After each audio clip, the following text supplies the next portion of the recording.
Hey, it's Big T. Welcome to lesson 9 of how to tie flies. We are going to focus on a parachute Adams today. This is a classic dry fly that is something that everyone pretty much keeps in their box.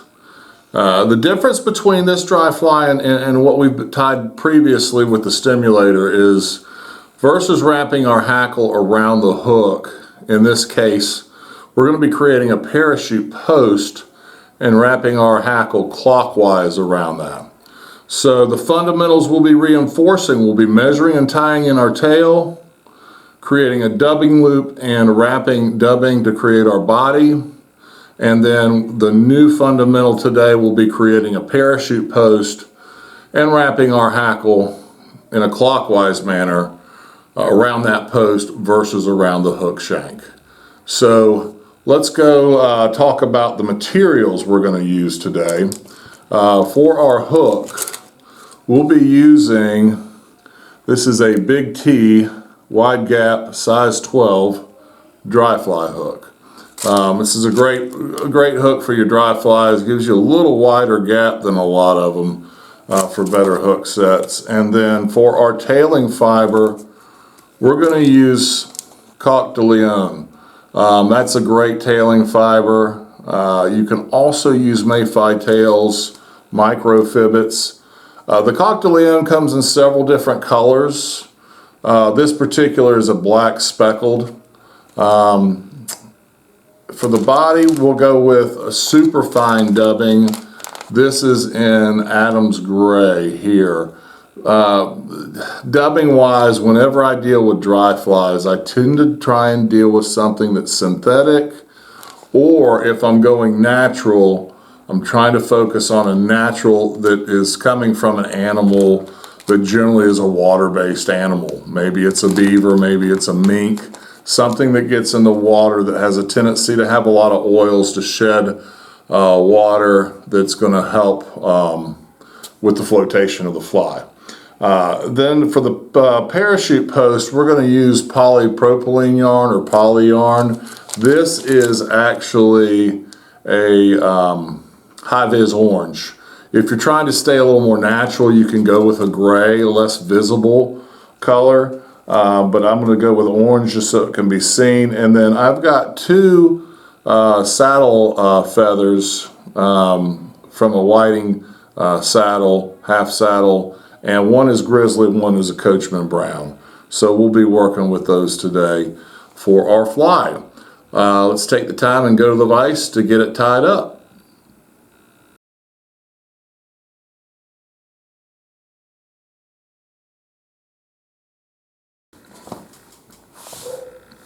All right, let's get to tying our parachute Adams and replicate that one.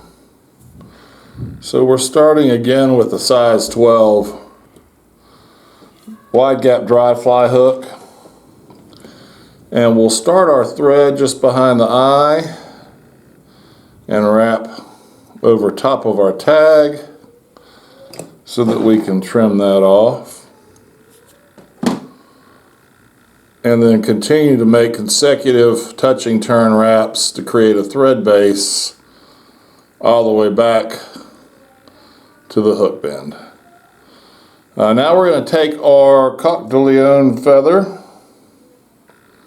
and what I'm going to do again is I'm going to look and find about 3 to 5 of these, separate them and pinch them off.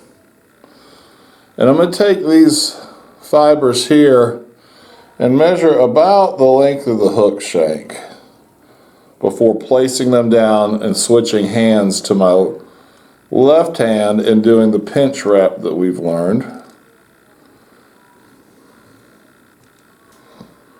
And once I have those in place, I'm going to wrap up, making sure I've got that locked in well, and trim off the tips. And I'll wrap backwards over top of it, kind of holding my tails in place just to make sure I've got them where I'd like them, and I do. Now we'll wrap back up to about I'm going to put us about 1/3 of the hook shank below the hook eye. And we're going to take our orange polypro yarn and I'm going to cut off a couple inches of that. And what I'm going to do is I'm going to take this and I'm going to lay it straight on top, pinching at about the halfway mark of that yarn, and come over top of it with 2 or 3 thread wraps. Okay? Take those 2 ends and bring them up together. And I'm going to wrap once or twice in front and then once or twice behind. Okay? And now, in order to create our post, I'm actually going to begin wrapping up on top of the hook. Okay? And we're going to go around on top of the shank the entire time. We're going to go around this yarn. Now, if you notice, as I continue to do that, the yarn tightened up and we began to create a thread base at the bottom of that yarn, which is the post that our hackle feathers will go along. We want to keep this parachute post long at this point because it just makes things easier and from a wrapping standpoint and to manage the fly.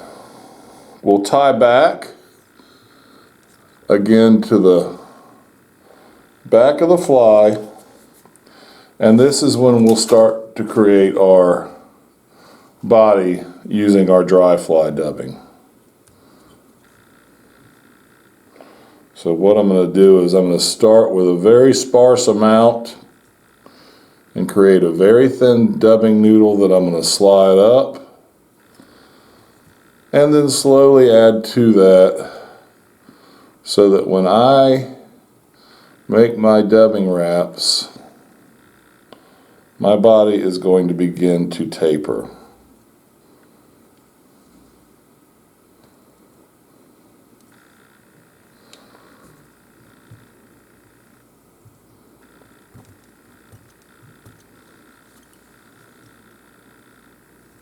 And we may take a 1 or 2 in front. Now, if you notice, I'm not dubbing the entire body, the entire fly. I haven't dubbed the front part of that fly yet, and there's a reason for that. We're going to go ahead and tie in our hackle at this point in time.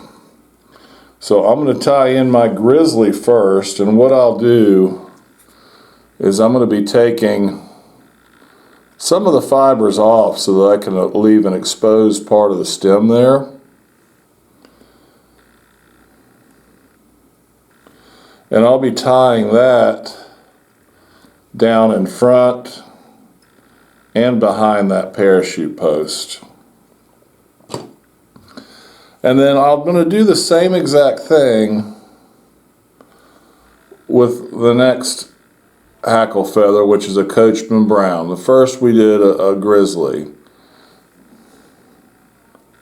Same exact thing, I'll be wrapping behind and in front to secure that.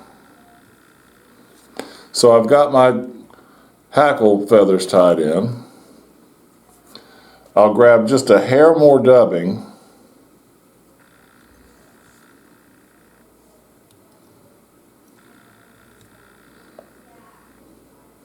and we're going to create a really thin dubbing noodle so that we can come over top and front and behind and finish dubbing that fly there.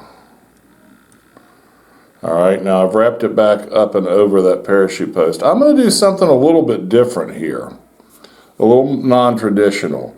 At this point, take it back off. I'm going to actually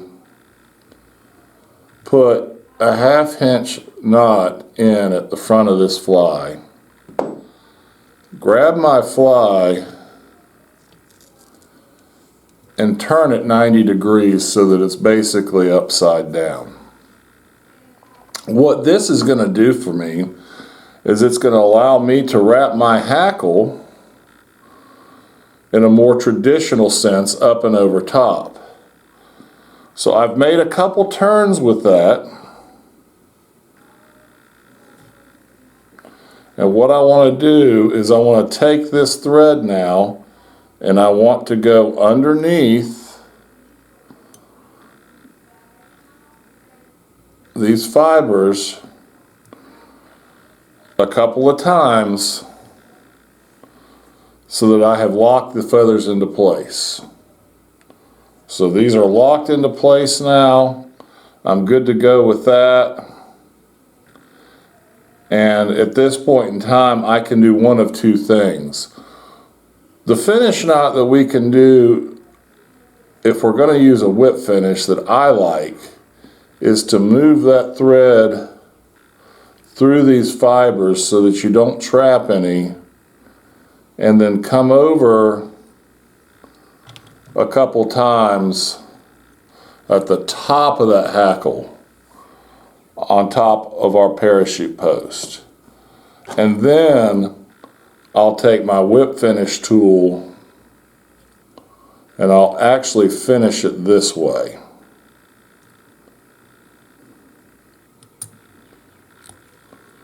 So we're tied in, knot up, finished there. I can trim that, and then I can take my fly, position it back into a regular manner.